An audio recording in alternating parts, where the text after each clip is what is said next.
بسم الله الرحمن الرحيم الحمد لله والصلاة والسلام على خير خلق الله نبينا وإمامنا محمد وعلى آله وصحبه أجمعين. أما بعد. Chapter number 42 says باب فضل بر أصدقاء الأب والأم والأقارب والزوجة والسائر من يندب إكرامه. After speaking on the obligation of treating parents in a respectful way, and then chapter number 41, the impermissibility of treating them in a disrespectful way and severing the ties of kin. Chapter number 42 is a branch of chapter number 41 and a further extension of chapter 40 and 41, a further extension and a smaller ring within a larger, and that is not only respecting your parents and honoring them and loving them and being loyal to them and serving them, but also showing similar treatment to your parents' friends, showing similar treatment to the friends of your parents and the friends of your other relatives and family members, the friends of your wife, and anyone else whom you're supposed to honor. Anyone else whom you're supposed to honor. And it's a basic principle. You may not know someone, but they're friends or even associates or talking to someone that you're close with and you love and you respect.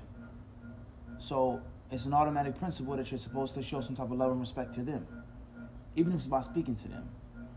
And on a street level, if there was someone that you knew and you dealt with and you respected, or whatever the case may be, and they're talking to someone, having a conversation, it will be considered to be a slap in the face and ultimate disrespect to walk up to just your friend or your associate and not say nothing to that person. It's disrespectful. Or, and unfortunately many Muslims, they fall into this, they'll befriend someone, they'll be cool with someone, they'll be nice to someone, but it'll be very nasty and disrespectful to someone who's your friend. So if this person is so bad and so terrible and so horrible, how is it possible that he's my friend and you're supposed to be my friend? You respect me, love me, treat me a certain way, or you may be afraid of me, whatever the case may be. How am I being a friend and associate of someone who's so terrible and so vile that you won't even speak to? So that's taken as a means of offense and disrespect to the actual friend. All right? And the same applies, of course, to one's parents, so on and so forth. So how much respect and love you have for a person is going to be an extension to those whom that person loves, respects, and has a friendship or relationship with, especially the parents. Let alone the fact that it's also a means of entering happiness upon that person. When your father says, I met your son. Oh, he was so nice to me. He's very disrespectful. He's a good guy. MashaAllah, you did a great job. You raised a great son. That's going to make your father feel good. It's going to make your mother have joy when she realizes that you held the door for someone who's her friend, or you gave her a ride home, or whatever the case may be, whatever the issue may be, all right? So it's a means of honoring the parent, and doing the opposite is a means of disrespecting the parent indirectly. And that's on a basic level as a friend, let alone a family friend, so on and so forth. And this is something, as I said, that many people, they neglect. Most of us don't even treat our mothers the right way, our fathers the right way, let alone friends and the extensions. But for those chosen and selected servants of Allah subhanahu wa ta'ala who do, this is the information and the reminder for that. عن ابن عمر رضي الله عنهما أن النبي صلى الله عليه وسلم قال إن أبر البر أن يصل الرجل ود أبيه. The first hadith that the author mentions, he says, is narrated by Abdullah ibn Umar radiallahu ta'ala anhuma, that the Prophet alayhi salatu wasalam, he said, from the greatest type of birr, the greatest type of benevolence and respect to one's parents is showing respect and love to the friends of your parents. To the friends of your parents. Wudda abihi, the friends of your father, meaning his ashab, those whom he loves. And this hadith has been previously mentioned. Next narration, it says, وعن عبد الله بن دينار عن عبد الله بن عمر رضي الله عنهما أن رجلا من الأعراب لقيه بطريق مكة فسلم عليه عبد الله بن عمر وحمله على حمار كان يركبه وأعطاه عمامة كانت على رأسه. قال ابن دينار فقلنا له أصلحك الله إنهم الأعراب وهم يرضون باليسير. فقال عبد الله بن عمر إن أبا هذا كان ودا لعمر بن الخطاب رضي الله عنه وإني سمعت رسول الله صلى الله عليه وسلم يقول إن أبر البر صلة الرجل أهل ود أبيه. Next narration is reported by Abdullah bin Dinar, who tells the story of Abdullah bin Umar رضي الله عنه, that one day he met a nomad, a Bedouin, and he was traveling to Mecca, and he put him on the back of his donkey, and he took the turban off of his head and put it on the man's head. So Abdullah bin Dinar, he says, what is this? Aslahak Allah. These nomad people, they don't need but so much treatment. You gave them a ride already. Why do you have to give them your clothes?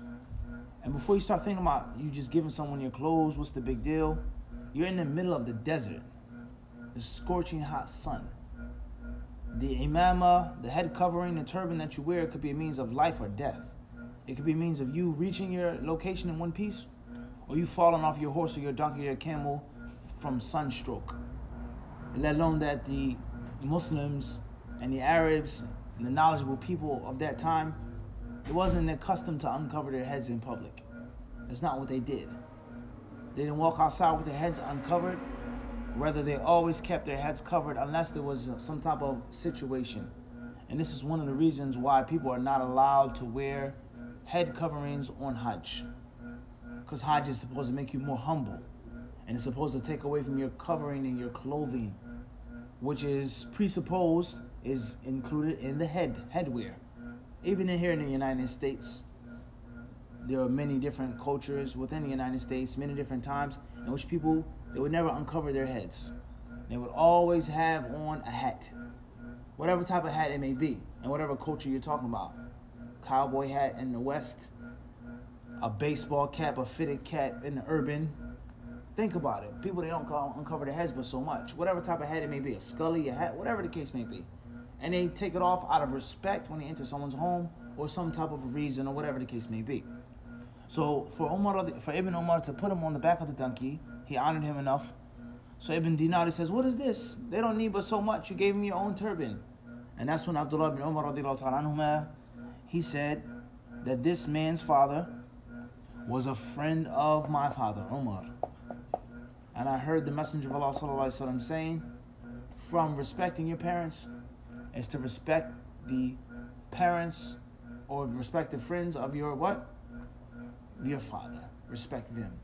So this hadith, it shows us how Ibn Umar radiallahu ta'ala anhuma, he combined between three different things. Number one, he implemented something. Number two, he showed us he has shown us the interpretation of that hadith, the physical application of that hadith. And number three, he backed up his action by teaching him the hadith and spreading the knowledge. So he passed on the knowledge, he implemented the knowledge, and he also clarified what he was doing, so on and so forth. Nawawi rahimahullah ta'ala, he then says here, وفي رواية عن ابن دينار عن ابن عمر أنه كان إذا خرج إلى مكة كان له حمار يتروح عليه إذا مل ركوب الراحلة وعمامة يشد بها رأسه فبين هو يوما على ذلك الحمار إذ مر به أعرابي فقال ألست فلان ابن فلان؟ قال بلى، فأعطاه الحمار فقال اركب هذا وأعطاه العمامة وقال اشدد بها رأسك. فقال بعض أصحابه غفر الله لك، أعطيت هذا الأعرابي حمارا كنت تروح عليه وعمامة كنت تشد بها رأسك. فقال إني سمعت رسول الله صلى الله عليه وسلم يقول إن من أبر البر أن يصل الرجل أهل ود أبيه بعد أن يولي، وأن أباه كان صديقا لعمر رضي الله عنه. روى هذه الروايات كلها مسلم. Another version of this hadith states that Ibn Dinar reported that Ibn Umar went to Mecca, and whenever Ibn Umar was tired of riding on his camel, the bumping and the humping and being high up, he would ride on a donkey.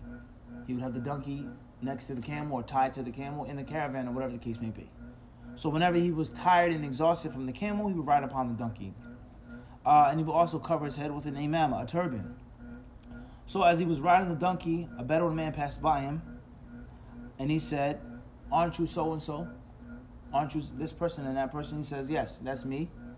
So when the man told him who he was, Ibn Umar radiallahu anhuma, he got off the donkey and he gave it to him. Or he gave him the donkey. And he says, "Irkab hada, ride this. You can take this, take my animal." And he gave him the turban. And he says, "Wrap your head up in his turban." And some of his friends, they said, "What is this? May Allah forgive you. Why how did you give this man the donkey that you need for the road, for the trip, so on and so forth?" And that's when Ibn Umar radiallahu anhuma said, "I heard the Messenger of Allah sallallahu alaihi wasallam saying, ... And he says that these hadiths, these versions all been collected by Imam Muslim. So it shows the previous version, and also teaches us sababu at-tahdith, the reason why the Sahabi passed on the hadith, versus the reason why the Prophet said it to the Sahabi. But then we have the Sahabi who's passing it on to the Tabi'i. So Ibn Dinar took it from Ibn Umar, and Ibn Umar doesn't mention anything specific with regards to how he got it from the Prophet, but Ibn Dinar is saying how he got it from Ibn Umar. And this is an extremely important branch of the sciences of hadith. Next hadith, he says, وعن أبي أسيد بضم الهمزة وفتح السين مالك بن ربيعة الساعدي رضي الله عنه قال بين نحن جلوس عند رسول الله صلى الله عليه وسلم إذ جاءه رجل من بني سلمة فقال يا رسول الله هل بقي من بر أبوي شيء أبرهما به بعد موتهما؟ فقال نعم، الصلاة عليهما والاستغفار لهما وإنفاذ عهدهما من بعدهما وصلة الرحم التي لا توصل إلا بهما وإكرام صديقهما. رواه Abu Dawud. Reported by Abu Usaid radiyallahu anhu, Malik ibn Rabi'ah. He says that one day we were sitting with the Messenger of Allah alayhi salatu wasalam, and a man came from the clan of Salama, Banu Salama, and he says, "O Messenger of Allah, my parents are gone. Is there any way for me to honor them and respect them now? Is there any way for me to carry on the legacy of bir and ihsan after they have passed on?" The Messenger of Allah says yes, making dua for them, asking Allah to forgive them, making sure that you take care of their wills and what they leave behind, their legacy, their ahd. He says, and also looking after the ties of kin that can only came to you from them or because of them, because of your parents. He says, and honoring their friends. And this hadith is collected by Imam Abu Dawud, and it shows us the previous lessons from the previous hadiths about the importance and the virtue of showing love and kindness and respect to your parents, friends, especially after they go. And that's the wisdom behind that. Wallahu a'lam, sallallahu alaihi wa sallam, barak ala abdihi wa rasulihi nabiyina Muhammad.